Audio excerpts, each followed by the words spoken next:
మనం ఇప్పుడు ఎక్కడున్నామో తెలుసా? బాలాహిసార్ దర్వాజా ఎదురుగా. ఇదేనండి మన గోల్కొండ కోట. మీరు ఆల్రెడీ అందరూ చూసే ఉంటారు. కాకపోతే నా ఎక్స్పీరియన్స్ ఎలా ఉంది ఏంటి అనేది మీతో షేర్ చేసుకుందామని ఈ వీడియోని తీశానన్నమాట. చూస్తున్నారుగా ఎంట్రన్స్ ఎలా ఉందో. శత్రుదళాలు ఎంత వేగంగా వరకు వచ్చినా సరే ఈ దర్వాజాను తెరవరాకుండా అలా నిర్మించారనమాట. వాళ్ళకి లాంగ్ డిస్టెన్స్ ఉందనుకోండి, ఇట్లా ముద్దుతో గుద్దితే తొందరగా ఓపెన్ అయ్యే విధంగా ఉంటుందన్నమాట. అట్లాంటి అవకాశం లేకుండా అలా చిన్న ఇరుకు మార్గంలాగా చేశారనమాట. ఈ బాలాహిసారు స్పెషాలిటీ ఏంటంటే, ఇక్కడ నిలబడి మనం క్లాప్స్ కొట్టామనుకోండి, అది రీసౌండ్ ప్రొడ్యూస్ అయిపోయి మన శబ్దం మనకే వినిపిస్తుంది. అలాగే పైన ఉన్నటువంటి రాజుకు కూడా మన చప్పట్లు, మనం ఏదైనా సందేశం పంపించాలన్నా కూడా తెలుస్తుంది. క్లాప్స్ ఎందుకనంటే, ఈ గోల్కొండను పూర్తిగా సైనింగ్ లాంగ్వేజ్తో నిర్మించారనమాట. సైనింగ్ లాంగ్వేజ్ అని అంటే మనం క్లాప్స్ తోటే వీళ్ళ సంభాషణ అంతా జరుగుద్ది. ఎందుకంటే శత్రు సైన్యాలకు కానీ ఎవరికైనా వేరే వాళ్ళకి కానీ వీళ్ళ రహస్యాలు అనేవి తెలియకుండా ఈ రకంగా వీళ్ళు దీన్ని కనిపెట్టారనమాట, సైనింగ్ లాంగ్వేజ్ని క్లాప్స్ ద్వారా. మీరు ఎంట్రన్స్లో చూసినట్టయితే ఏకంగా సైనింగ్ లాంగ్వేజ్కి సంబంధించి ఒక క్యూఆర్ కోడ్ కూడా కనిపిస్తుంది. నేను వీలైతే మన వీడియోలో కూడా ఇక్కడ డిస్ప్లే చేస్తాను. ఇప్పుడు మీరు చూసేది ఆయుధ కర్మాగారం అనమాట. అప్పటి కాలంలో వాడినటువంటి ఫిరంగులు, వాటిలలో వాడేటటువంటి బుల్లెట్స్ అనమాట. గుండ్లు ఉంటాయి చూసారా, అవి.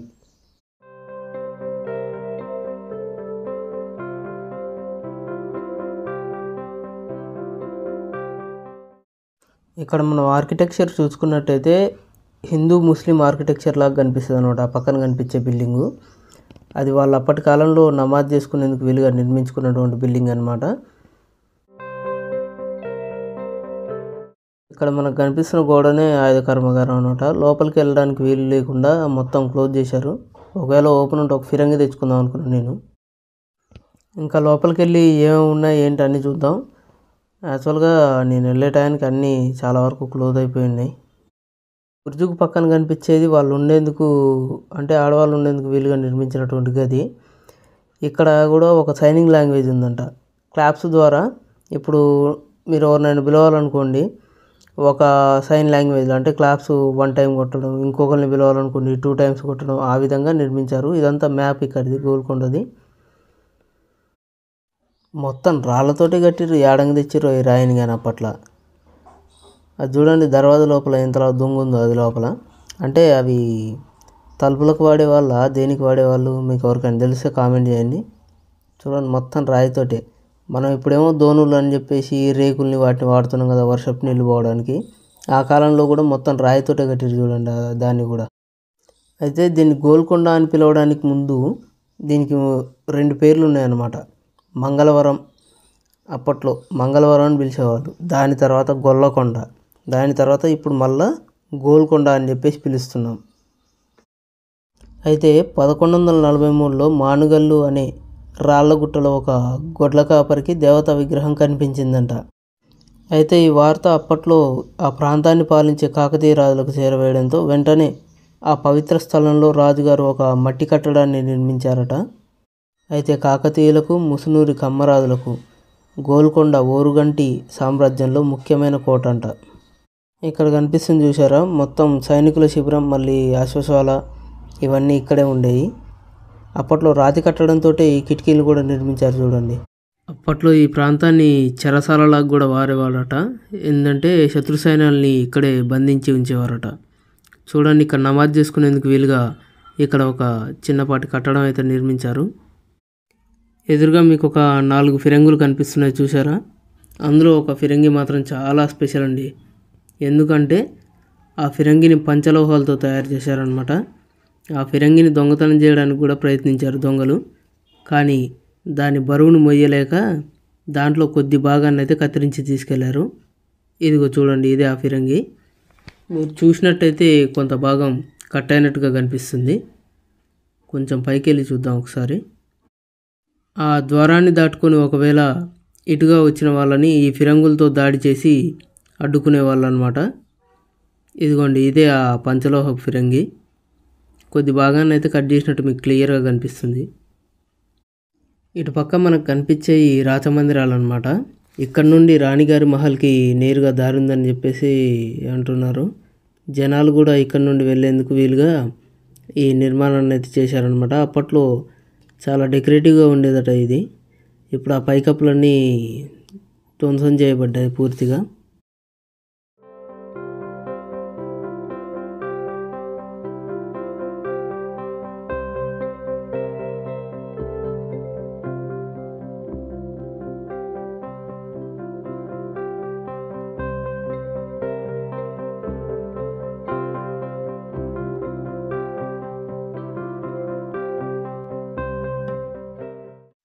ప్రజలకు కావాల్సిన ధాన్యాగారాన్ని అయితే ఇక్కడే ఉంచేవారట. ఇప్పుడు మనకు కనిపిస్తున్నటువంటి ఈ బిల్డింగ్లోనే నిల్వ చేసేవారట.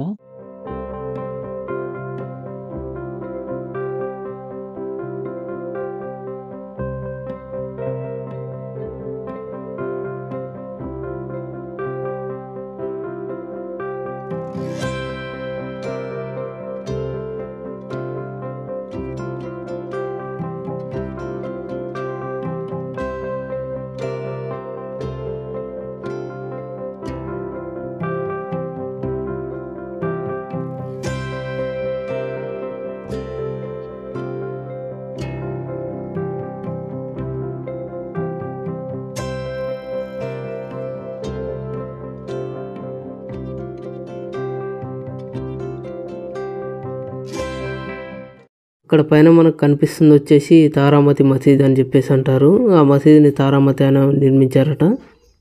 ఆ మసీదులో ఉన్నటువంటి బుర్జులు ఏవైతే ఉన్నాయో ఆ బుర్జులు ఇప్పటి చార్మినార్కి సరిపోతాయంట. అంటే వీటిని చూసే చార్మినార్లో ఆ బుర్జులను అయితే నిర్మించారట.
ఇక్కడ మనకు కనిపిస్తుంది మహంకాళి ఆలయం.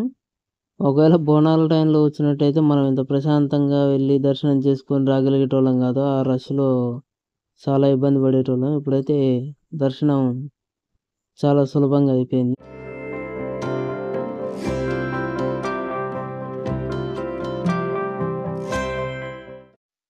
ఇప్పుడు మనం చూస్తున్న ఈ ఆలయం వచ్చేసి మహంకాళి ఆలయం.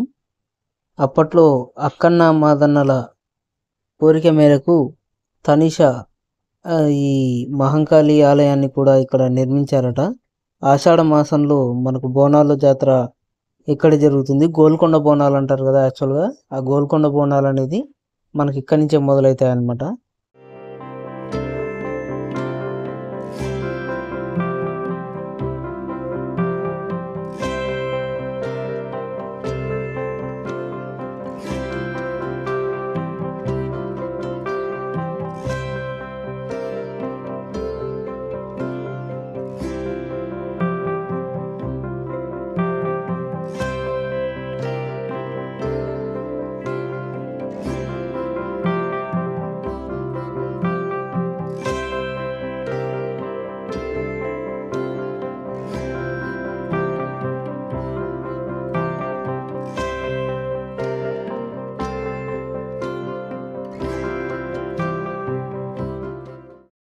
అటు పక్క మనకు కనిపిస్తుంది వచ్చేసి బారాదరి అని అంటారు. ఇక్కడ నుండే రాజావారు తమ సభ నిర్వహించేవారు.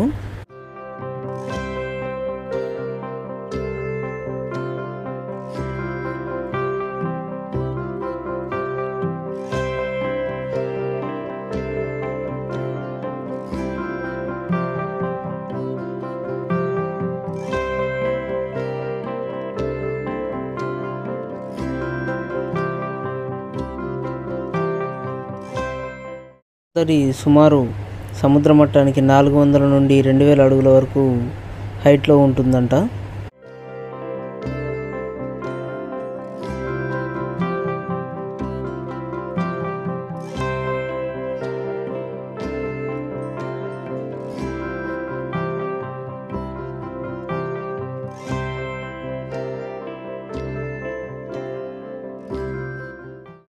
ఇక్కడ మనం చూస్తుంది వచ్చేసి శ్రీరామదాసు బందీఖానా. శ్రీరామదాసు అసలు పేరు కాచర్ల గోపన్న అనమాట. ఆయనను ఇక్కడే బంధించడం అయితే జరిగింది. ఆయన స్వహస్తాలతో ఇక్కడ కొన్ని విగ్రహాలను అయితే చెక్కినట్టుగా మనకు తెలుస్తుంది. తనేషా గారి అనుమతి లేకుండా రాజ్యంలో ఉన్నటువంటి ధనాన్ని ఉపయోగించినందుకు గాను ఆయనని ఇక్కడ బంధించారు. ఆయన చెడుదానికైతే ఏమి ఉపయోగించలేదు, మంచి పని గురించనే ఉపయోగించారు. రామ మందిరం కట్టడం కోసమని ఉపయోగించారనమాట. అప్పట్లో రాణులు నేరుగా తమ ముఖాలను అద్దంలో చూసుకునేవారు కాదట. ఎందుకంటే వారి అందం ఎక్కడ తగ్గిపోతుందో అని చెప్పేసి వాళ్ళకు అప్పట్లో ఒక నమ్మకం ఉండేదట. ఇక్కడ మనకు ఎదురుగా కనిపించేది దీపాలు పెట్టుకునేందుకు వీలుగా నిర్మించినటువంటి గది. ఇక్కడే మహారాణి వారు ఉండేవారట.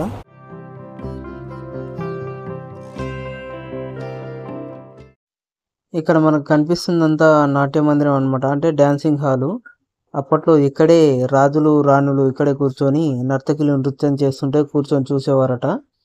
ఆ కాలంలో ఆ దీపపు వెలుగులు సరిపోక రాజులు ఏం చేసేవారంటే ఇక్కడ ఉన్న డిజైన్లలో వజ్రాల్ని పెట్టేవాళ్ళంట. వజ్రాల్ని పెట్టడం వల్ల ఏమవుతుందంటే ఆ రిఫ్లెక్షన్కి కొంచెం కాంతి ఎక్కువగా వచ్చేదట. అలా అప్పట్లో వజ్రాల్ని లైట్లలా కూడా వీళ్ళు ఇక్కడ వాడడం అయితే జరిగింది.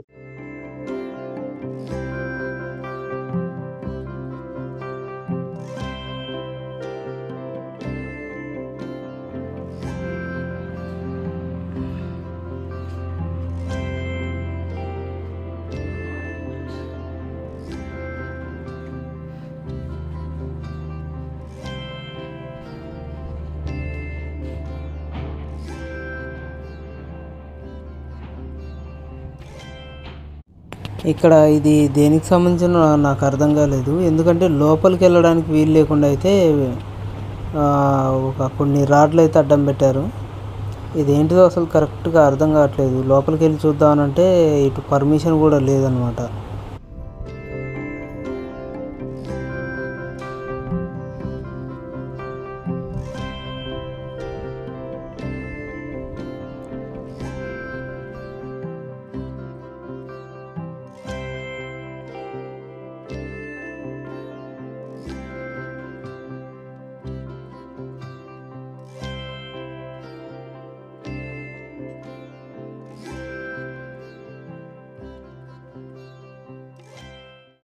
ఇప్పుడు మనం చూస్తుంది వచ్చేసి అక్కన్న మాదన్నల కార్యాలయం.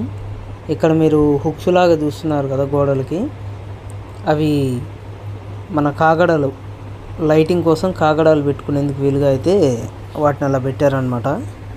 ఇక్కడ అప్పట్లో ఈ రాచకొండకు సంబంధించినటువంటి పేపర్స్ ఏదైతే ఉంటాయో అడ్మినిస్ట్రేషన్ అంతా ఇక్కడి నుంచే జరిగేదంట, అక్కన్న మాదన్నల కార్యాలయం నుంచే.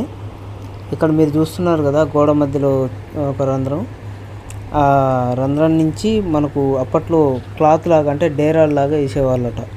అలా క్లోజ్ చేసినప్పుడు ఏమవుతుందంటే ఒక రూమ్ లాగా ఇదంతా కన్వర్ట్ అవుతుంది. వాళ్ళకి ఎప్పుడైతే అవసరం లేదో ఆ డేరాలను అయితే తీసేసేవాళ్ళంట. పరదల్ని తీయడం వల్ల వీళ్ళకి గాలి వెలుతురు వచ్చేది, ప్లస్ అది ఇంకా వేరే ఏదైనా కార్యక్రమాలకు కూడా వాడేవారట. ఇక్కడే సైనికులు శిబిరం అనమాట. ఇందులోనే సైనికులు కూడా ఉండేవారు.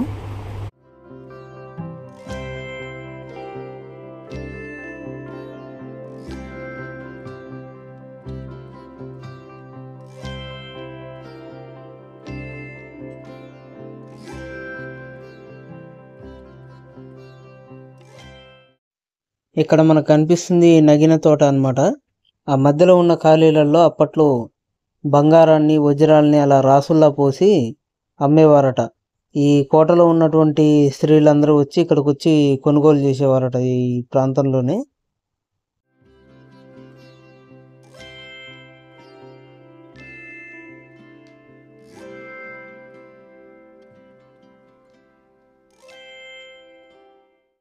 ఇక్కడ మనకు కనిపించేది శవస్నానశాల.